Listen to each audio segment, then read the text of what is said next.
अस्सलाम वालेकुम dear students. उम्मीद है आप सब खैरियत से होंगे। तो ऑनलाइन क्लासेस में वेलकम।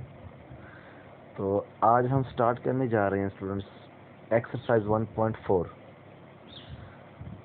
तो आपने ये करना है, ऑनलाइन क्लासेस को बड़े ही ध्यान से सुनना है, और अगर किसी चीज़ की आपको समझ नहीं आती तो आपने मुझसे लाजमी पूछना है, और मैं होमवर्क देता हूँ, वो होमवर्क आपने लाजमी कंप्लीट करना है। होमवर्क कंप्लीट करने के बाद आपने उसकी पिक बनानी है और मुझे सेंड करनी है वो, ठीक है। तो सबसे पहले स्टार्ट करते हैं मल्टीप्लिकेशन ऑफ मैट्रिसेस। तो मल्टीप्लिकेशन ऑफ मैट्रिसेस में देखें, two matrices A and B are conformable for multiplication giving product A B if the number of column of A is equal to the number of rows of B.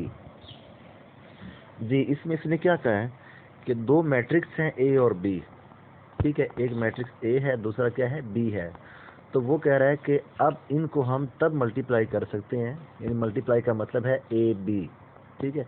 A B हम तब find कर सकते हैं, एक condition है कि first जो matrix है ए फर्स्ट मैट्रिक्स है, उसमें कॉलम्स की तादाद, और दूसरा मैट्रिक्स बी जो है उसमें रोज की तादाद, ये क्या होनी चाहिए, बराबर होनी चाहिए। यानी इस पूरी लाइन का मतलब ये है, पूरे पैराग्राफ का, कि फर्स्ट जो मैट्रिक्स है ये फर्स्ट है, ये सेकंड है। फर्स्ट में आपने कॉलम्स को देखना है और सेकंड में आपने रोज को देखना है। अगर ये बराबर हैं तब हम इनको मल्टीप्लाई कर सकते हैं, वरना मल्टीप्लाई नहीं कर सकते, ठीक है। यहाँ पे अक्सर बच्चे कंफ्यूज हो जाते हैं, मिक्सअप कर देते हैं order of matrix. Order of matrix जब मैंने याद करवाया था आपको, तो उसमें ये था कि ऑर्डर ऑफ मैट्रिक्स में पहले हम रोज लिखते थे, फिर हम बाय लिखते थे, उसके बाद कॉलम, यानी पहले रोज थी, बाद में क्या थे, कॉलम। तो बच्चे मिक्सअप कर देते हैं। मल्टीप्लिकेशन में याद रखना, पहले वाले में, पहले मैट्रिक्स में कॉलम, दूसरे में रोज, ठीक है। जैसे यहाँ पे फर्स्ट क्वेश्चन है, उसका मैं फर्स्ट पार्ट कर रहा हूँ। दो मैट्रिक्स दिए हुए हैं, तो फर्स्ट में देखिए कितने कॉलम है, ये एक कॉलम है और ये दूसरा कॉलम है, ठीक है। कॉलम्स की तादाद कितनी है, दो है। और इसमें रोज देखें, रोज कितनी है, ये फर्स्ट रो, ये देखें, और ये सेकंड रो। तो इसमें रोज भी कितनी है, दो है। तो फर्स्ट वाले में कॉलम दो हैं, सेकंड में रोज दो हैं, दोनों बराबर हैं। तो इसका मतलब है yes we can multiply them, यानी इनको हम मल्टीप्लाई कर सकते हैं। तो अगर ये बराबर ना होते तो मल्टीप्लाई नहीं कर सकते थे, ठीक है। अब ये आपने इसके जो बाकी पार्ट हैं, ये आपका होमवर्क है, वो आपने चेक करके मुझे बताना है कि इनको हम मल्टीप्लाई कर सकते हैं या नहीं मल्टीप्लाई कर सकते, ठीक है। इसी तरह क्वेश्चन नंबर 2 पे आप आ जाए। क्वेश्चन नंबर 1 ये था कि हम मल्टीप्लाई कर सकते हैं या नहीं, उनको मल्टीप्लाई करना नहीं है, सिर्फ यस नो में बताना है। क्वेश्चन नंबर 2 ये है, ए एक मैट्रिक्स दिया हुआ है, दूसरा बी दिया हुआ है, अब इनको हमने मल्टीप्लाई करना है। वो कह रहे हैं मल्टीप्लाई करके दिखाएं कैसे करना है। तो सबसे पहले आप लिखेंगे A B is equal to, ये ए की वैल्यू आ जाएगी, उसके बाद बी की वैल्यू आ जाएगी, इनके दरमियान साइन प्लस माइनस कुछ नहीं आएगा क्योंकि मल्टीप्लाई हो रहे हैं। सबसे पहले आपने देखना है जी, ये मल्टीप्लाई हो सकते हैं या नहीं। इसमें कितने कॉलम है, दो, और इसमें रोज कितनी है, दो। तो ये मल्टीप्लाई हो सकते हैं, ठीक हो गया। अब मल्टीप्लाई कैसे करना है, ये मैं आपको ट्रिक बता रहा हूँ याद करने के लिए। आपने इसको ऐसे याद रखना है जिस तरह हम 7 लिखते हैं, ये 7। अब 7 में क्या होता है, देखें, पहले हम ये वाली लाइन लगाते हैं, उसके बाद ये लाइन लगाते हैं नीचे को। तो मैं 7 इसलिए बता रहा हूँ, आपने क्या करना है, इधर से रो लेनी है और इधर से क्या लेना है, कॉलम, उनको मल्टीप्लाई करना है। यानी इस तरह, ये रो, ये कॉलम, ये 7 ही बन रहा है। ये याद करने के लिए एक ट्रिक है, इनको मल्टीप्लाई करना, ठीक है। उसमें भी आपने किस तरह, आपने इधर से रो ली है और इधर से कॉलम।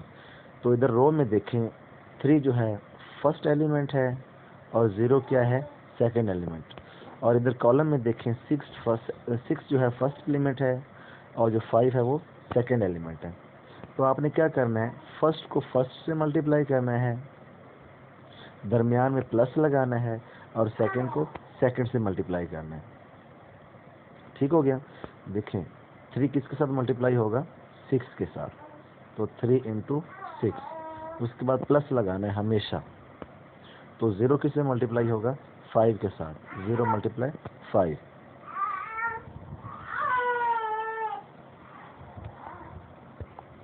जी इसी तरह जो है ये फर्स्ट रो को हमने फर्स्ट कॉलम से मल्टीप्लाई कर दिया।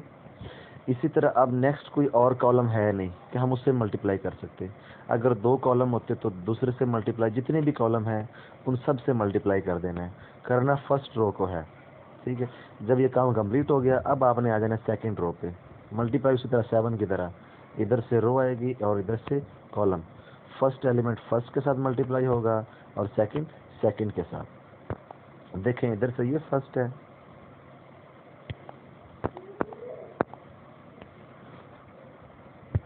जी अब देखें इधर से जो फर्स्ट एलिमेंट है वो ये है और इधर से फर्स्ट एलिमेंट 6 है। ठीक है, तो -1 किसके साथ मल्टीप्लाई होगा? 6 के साथ। तो ये लिखा हुआ -1 मल्टीप्लाई 6। इसके बाद आप हमेशा प्लस लगाते हैं। ठीक है, अब देखिए सेकंड एलिमेंट इधर क्या है? 2 है, इधर ये वाला 2 है और इधर क्या है? दूसरा 5 है। क्योंकि हम क्या कर रहे हैं, ये जो रो है इस रो को हम मल्टीप्लाई कर रहे हैं, तो इधर सेकंड एलिमेंट सेकंड से होगा, तो हम क्या लिखेंगे? 2 और मल्टीप्लाई 5। इसी तरह अब सेकंड रो भी मल्टीप्लाई हो गई, सेकंड रो फर्स्ट कॉलम के साथ, अगर नेक्स्ट कॉलम होता उससे भी मल्टीप्लाई हो जाती है। वो जब नेक्स्ट क्वेश्चन आएंगे फिर मैं आपको बता दूंगा। ठीक हो गया, अब आप आ जाए नेक्स्ट। तो जब मल्टीप्लाई करेंगे 18 प्लस 0, 18 प्लस 0 कैसे? देखिए 3 6 आर 18 और प्लस 0 मल्टीप्लाई 5 0, तो ये क्या आ जाएगा? 18 प्लस 0। और इधर जब करेंगे -1 को 6 के साथ, तो ये -6 आ जाएगा और प्लस 2 5 आर 10, तो -6 प्लस 10 आ जाएगा। तो ये देखें -6 प्लस 10, तो इनको सिंप्लीफाई करें 18 प्लस 0 18 आ जाएगा और -6 प्लस 10 इनको सिंप्लीफाई करेंगे तो ये 4 आ जाएगा। तो ये इनकी प्रोडक्ट आ चुकी है, यानी ए बी को मल्टीप्लाई करने के बाद ये आंसर आ चुका है। ठीक हो गया, ये फर्स्ट पार्ट मैंने करवा दिया है। इसके बाकी जो रिमेनिंग पार्ट हैं क्वेश्चन नंबर 2 के जितने रिमेनिंग पार्ट हैं वो आपका होमवर्क होगा। ठीक है, आपने वो होमवर्क कंप्लीट करना है और मुझे सेंड करना है। अपना ख्याल रखिएगा। अल्लाह हाफिज़।